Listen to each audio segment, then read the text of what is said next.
Hello everyone, स्वागत है आपका आपके अपने YouTube channel new education wire पर। आज की क्लास में हम लोग टॉपिक कंप्लीट करेंगे मौर्य काल और इससे रिलेटेड क्वेश्चन की हम लोग प्रैक्टिस करने वाले हैं। और ये प्रैक्टिस सेट नंबर अपना 10 है, ठीक है।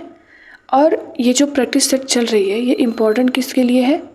LT ग्रेड एग्ज़ाम के लिए और भी कई कम्पिटेटिव एग्ज़ाम, जैसे आपका पेट का एग्ज़ाम होने वाला है, ठीक है, UP PCS का एग्ज़ाम होगा, RO का मेंस होगा, तो इन सभी एग्ज़ाम के लिए ये इम्पोर्टेंट रहने वाला है। साथ ही आपके टॉपिक भी कंप्लीट होते जा रहे हैं। जैसे हमने प्राचीन भारत के इतिहास में भी सिंधु घाटी सभ्यता को कंप्लीट कर लिया, पूरा पाषाण काल, नवपाषाण काल, मध्य पाषाण काल, इन सभी को कंप्लीट कर लिया। और ऋवैदिक काल, उत्तर वैदिक काल, ठीक है, महाजनपद काल, इन सभी टॉपिक के क्वेश्चन की प्रैक्टिस हम लोग कर लिए हैं। और आज की क्लास में हम लोग चलिए कंप्लीट करते हैं मौर्य काल को। तो चलते हैं अपने क्वेश्चन नंबर 1 पर।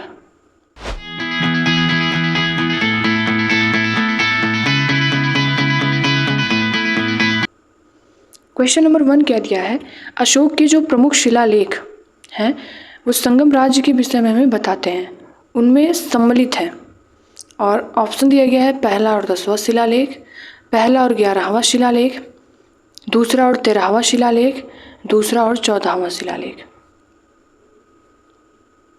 तो इसका राइट आंसर क्या हो जाएगा? ऑप्शन नंबर सी, दूसरा और 13वां शिलालेख।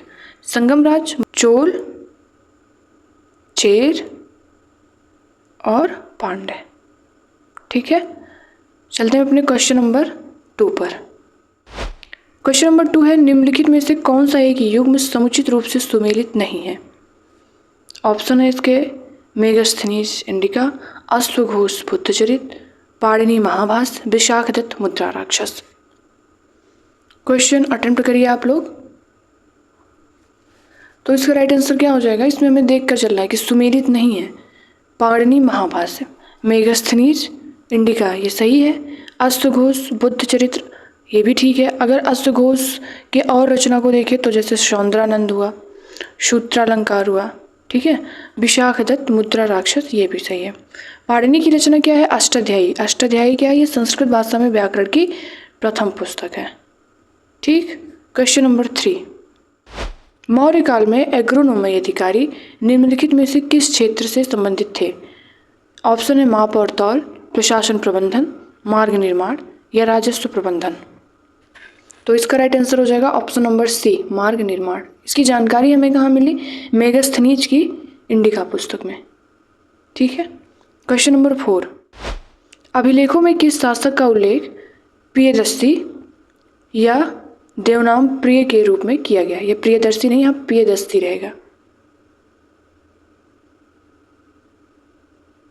एवं देवनाम प्रिय के रूप में किया गया है चंद्रगुप्त मौर्य, अशोक, समुद्रगुप्त, हर्षवर्धन। इजी क्वेश्चन है ये, इसको हम लोग NCERT में भी पढ़ कर आए हैं, ठीक है। तो NCERT का क्वेश्चन भी है और ये PYQ भी है। तो इसका राइट आंसर क्या हो जाएगा? Option number B, Ashok. Question number 5, जल की आवश्यकता को ध्यान में रखते हुए जिस प्रथम शासक ने गिरनार क्षेत्र में एक झील का निर्माण करवाया वह था चंद्रगुप्त मौर्य, अशोक, रुद्रदामन, समुद्रगुप्त। इसका राइट आंसर क्या हो जाएगा? Option number A, Chandragupta Maurya. अपने क्वेश्चन में पूछा है कि प्रथम शासक, ठीक है, तो प्रथम शासक चंद्रगुप्त मौर्य ने निर्माण करवाया। और फिर अगर हम देखें पुनर्निर्माण कौन कराया था, तो पुनर्निर्माण अशोक ने करवाया। और किसने करवाया? रुद्रदामन ने। और पढ़ और अस्कंद गुप्त, ठीक। और झील का नाम क्या था?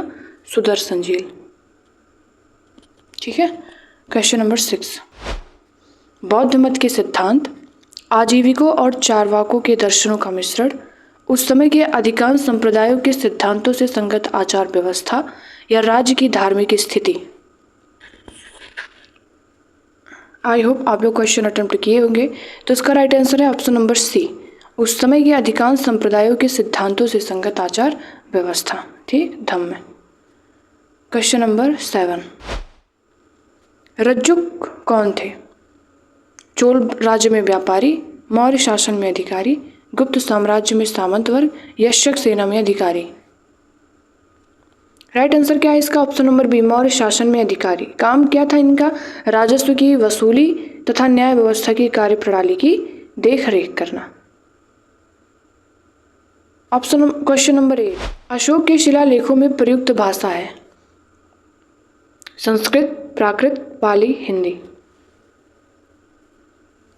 राइट आंसर क्या हो जाएगा इसका? ऑप्शन नंबर बी, प्राकृत। इजी क्वेश्चन है। और भी भाषा जैसे कि प्राकृत तो है ही, ब्राह्मी, खरोष्ठी का भी प्रयोग हुआ है। ठीक। क्वेश्चन नंबर 9, इलाहाबाद स्तंभ शिलालेख निम्नलिखित में से किस एक से संबद्ध है? महापद्मनंद, चंद्रगुप्त मौर्य, अशोक, समुद्रगुप्त?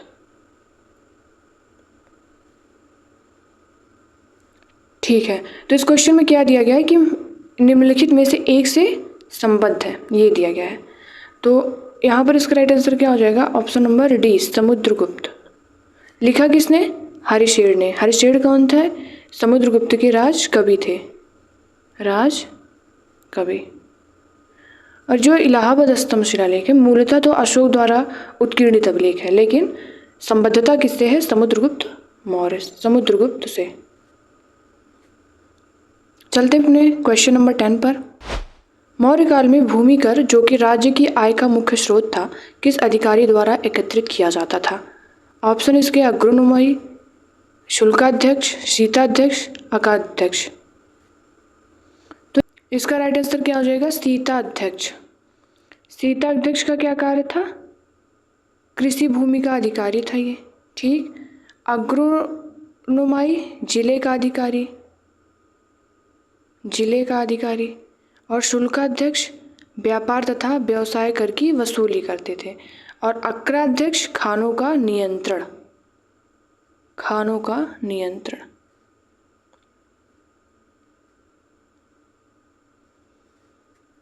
क्वेश्चन नंबर 11, बड़े क्वेश्चन को देखकर हमें घबराना बिल्कुल नहीं है। पहले हमें इसे आराम से क्वेश्चन को पढ़ना है और एक एक ऑप्शन को पढ़ते हुए अच्छे से क्वेश्चन को अटेम्प्ट करना है। ठीक है, क्वेश्चन को आप लोग पढ़िए और आप लोग पक्का इसको सही कर ले जाएंगे। क्वेश्चन क्या है कि सम्राट अशोक के अभिलेखों के संदर्भ में विचार कीजिए। ऑप्शन इसके दिए गए हैं। अशोक के अभिलेखों में ब्राह्मी, खरोष्टी, आरामेइक और ग्रीक लिपियों का प्रयोग हुआ। मेरठ से प्राप्त अभिलेख खरोष्टी लिपि में है। शाहबाजगढ़ी से प्राप्त अभिलेख खरोष्टी लिपि में है। नीचे दिए गए कूट का प्रयोग कर सही उत्तर चुनिए। और इसका ऑप्शन है केवल 1, 3, 1, 2, 3 और 2, इनमें से कोई नहीं। तो इसका राइट आंसर क्या हो जाएगा? ऑप्शन नंबर ए, 1 और 3 ये सही है कि अशोक के अभिलेखों में ब्राह्मी, खरोष्टी, आरामेइक और ग्रीक लिपियों का प्रयोग हुआ। ठीक है। भारत के प्रमुख क्षेत्रों में ब्राह्मी लिपि का प्रयोग हुआ और उत्तर पश्चिमी एशिया क्षेत्र में खरोष्टी, आरामाइक, ग्रीक लिपियों का ज़्यादातर प्रयोग हुआ था। अब अगला ऑप्शन क्या दिया गया है कि मेरठ से प्राप्त अभिलेख खरोष्टी लिपि में। जी नहीं, ये ब्राह्मी लिपि में है, इसीलिए ये ऑप्शन गलत हो जाता है। और ये सी जो दिया गया है शाहबाजगढ़ी से प्राप्त अभिलेख खरोष्टी लिपि में, तो ये सही है। इसलिए अपना राइट आंसर इसमें ऑप्शन नंबर ए है, 1 और 3। क्वेश्चन नंबर 12, सार्थवाह किसे कहते थे? दलालों को, व्यापारियों के काफिले को, महाजनों को, तीर्थयात्रियों को? तो इसका राइट आंसर क्या हो जाएगा? व्यापारियों के काफिलों को। इसकी जानकारी हमें कहाँ से मिलती है? कौटिल्य के अर्थशास्त्र से, कौटिल्य के अर्थशास्त्र से। ठीक है। क्वेश्चन नंबर 13, केवल वह स्तंभ जिसमें अशोक ने स्वयं को मगध का सम्राट बताया, मास्की का लघु स्तंभ या फिर रुमंदेय स्तंभ या रानी का स्तंभ या भाब्रू स्तंभ? तो इसका राइट आंसर क्या हो जाएगा? भाब्रू स्तंभ। ठीक है। सांची का स्तूप किस शासक ने बनवाया था? ऑप्शन दिए गए हैं बिंबिसार, अशोक, हर्षवर्धन, पुष्यमित्र। तो इसका राइट आंसर क्या हो जाएगा? Option number B Ashok. Easy question है, आप लोग अटेम्प्ट किए ही होंगे। क्वेश्चन नंबर 15, निम्न में से किसने सेंड्रोकोटस और सिकंदर महान की भेंट का उल्लेख किया? प्लिनी, जस्टिन, मेगास्थनीज या स्ट्रैबो? तो इसका राइट आंसर क्या हो जाएगा? ऑप्शन नंबर बी जस्टिन ने। इस प्रकार से हम लोग 15 क्वेश्चन को कंप्लीट करते हैं। कितने सही हुए आपके, कितने गलत हुए, आप कमेंट बॉक्स में बता सकते हैं। और आप टेलीग्राम को भी ज्वाइन कर सकते हैं, यहाँ पर आपको PDF उपलब्ध करा दी जाती है। ठीक है, चैनल को आप सब्सक्राइब भी कर लीजिए। और कल का टॉपिक रहेगा मौर्योत्तर काल। मौर्योत्तर काल, इसका आप लोग रिवीजन करके आइएगा और फिर हम लोग क्वेश्चन की प्रैक्टिस करेंगे। ठीक है, बाकी मिलते हैं नेक्स्ट वीडियो में नए प्रैक्टिस सेट के साथ। Thank you so much. जय हिंद।